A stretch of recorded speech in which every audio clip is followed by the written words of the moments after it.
there, it's me, Lisa Lillian, also known as Hungry Girl, and I am here with an item I found at Trader Joe's. These are dark chocolate watermelon sticks, soft and chewy, center dipped in dark chocolate. So this is a watermelon center with dark chocolate over it. It comes in a nice bag with a fair amount of servings. You get 5 sticks per serving for 120 calories a serving.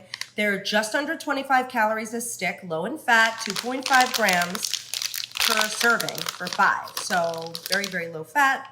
Here's what they look like. These are, oh, I can make them look large like that, but they're kind of small, but nice poppable size.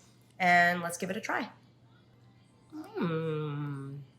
Tasty, sweet, the chocolate's nice, very meltable, not waxy, not chewy. The center is like a gel, like a jelly.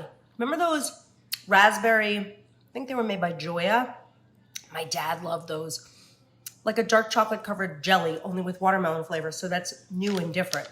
I would say it's worth giving it a try. And if you're the kind of person that likes to pop just a little sweet something into your face when you're craving it, this is a good thing.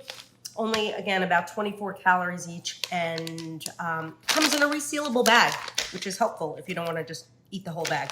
Check them out. I'm Lisa Lillian, also known as Hungry Girl. Till next time, chew the right thing.